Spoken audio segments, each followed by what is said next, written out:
మంత్రి పదవి రాలేదన్న ఆవేదన ఆ లీడర్లో తారా స్థాయికి చేరిందా? మంత్రి పదవి విషయంలో సీఎం రేవంత్ రెడ్డి సిఫారసు చేసినా హైకమాండ్ ఆయన్ను పక్కన పెట్టేయడంతో సొంత నియోజకవర్గానికి కూడా ముఖం చూపించలేకపోతున్నారా? నియోజకవర్గానికి రావాలని తనను కోరుతున్న నేతలపైన గుస్సవుతున్నారా? మంత్రి పదవి రాకపోవడంతో ఆ స్థాయిలో అలిగిన ఆ నేత ఎవరు?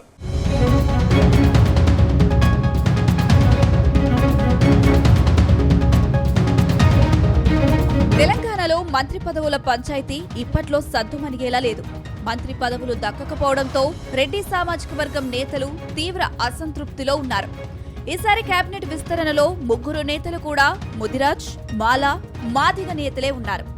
ఇందులో ముదిరాజ్ సామాజిక వర్గం నుంచి Makthal MLA Vakiti Srihari, Chennur MLA Vivek Venkataswamy, Dharmapuri MLA Adluri Laxman Kumar కు పదవులు దక్కాయి.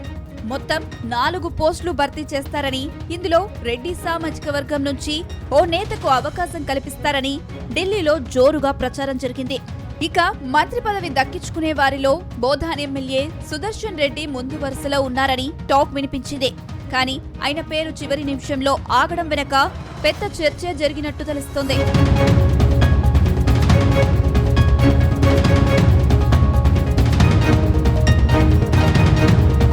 చివరి నిమిషంలో మంత్రి పదవి మిస్ కావడంతో సీనియర్ నేత సుదర్శన్ రెడ్డి తీవ్ర అసంతృప్తితో రగిలిపోతున్నారు. తనకు మంత్రి పదవి రాబోతుందని కొన్ని నెలలుగా ప్రచారం చేసుకున్న సుదర్శన్ రెడ్డి ఇప్పుడు తన సొంత నియోజకవర్గానికి ముఖం చూపించే పరిస్థితిలో లేరట.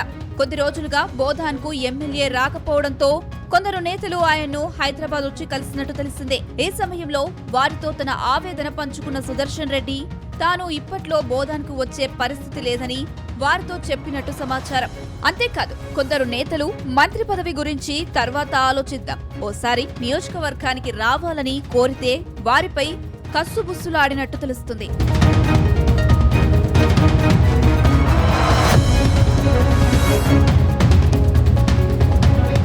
ఇక కేబినెట్ విస్తరణలో తనకు జరిగిన అవమానాన్ని ఎమ్మెల్యే సుదర్శన్ రెడ్డి జీర్ణించుకోలేకపోతున్నారట.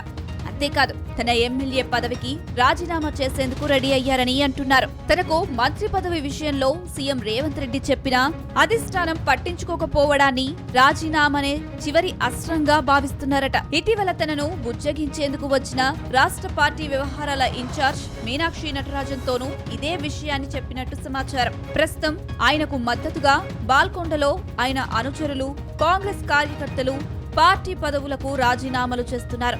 మరోవైపు కొందరు నేతలు నిరసనలు తెలుపుతున్నారు. కొందరైతే ప్రాణత్యాగాలు చేస్తామంటూ వాటర్ ట్యాంకర్లు ఎక్కి నిరసనకు దిగుతున్నారు.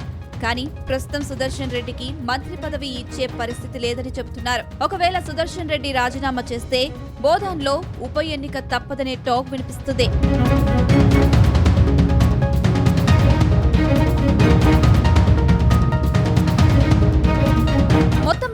బుగ్గకారులో తిరిగే యోగం సుదర్శన్ రెడ్డి దాదాపు లేనట్టేనని చర్చ జరుగుతుంది. ప్రస్తుతం కేబినెట్ లో మరో 3 నేతలను తీసుకునే అవకాశం ఉన్నప్పటికీ ఇప్పట్లో సాధ్యపడకపోవచ్చని అంటున్నారు. ఎందుకంటే మొన్నటి వరకు సీఎం రేవంత్ రెడ్డి దగ్గర ఉన్న 11 శాఖల్లో కొన్నింటిని కొత్త మంత్రులకు ఇచ్చేశారు. ప్రస్తుతం సీఎం దగ్గర హోంశాఖ, విద్యాశాఖ, మున్సిపల్ శాఖలు ఉన్నాయి. వాటిని సీఎం రేవంత్ రెడ్డి ఇప్పట్లో ఎవరికీ ఇచ్చే పరిస్థితి లేదని అంటున్నారు. ఇప్పుడిప్పుడే ఆయన తన శాఖలపై పట్టు సాధిస్తున్నారు. అందుకే ప్రస్తుతం ఆయన వద్ద ఉన్న శాఖలను ఇతరులకు ఇచ్చే పరిస్థితి లేదు. కావున ఇప్పట్లో సుదర్శన్ రెడ్డికి పదవి రాకపోవచ్చని అంటున్నారు. అయితే మంత్రి పదవి దక్కలేదని ఆవేదనతో రగిలిపోతున్న సుదర్శన్ రెడ్డి మాత్రం ఏం చేస్తారనేది మాత్రం ఆసక్తికరంగా మారింది.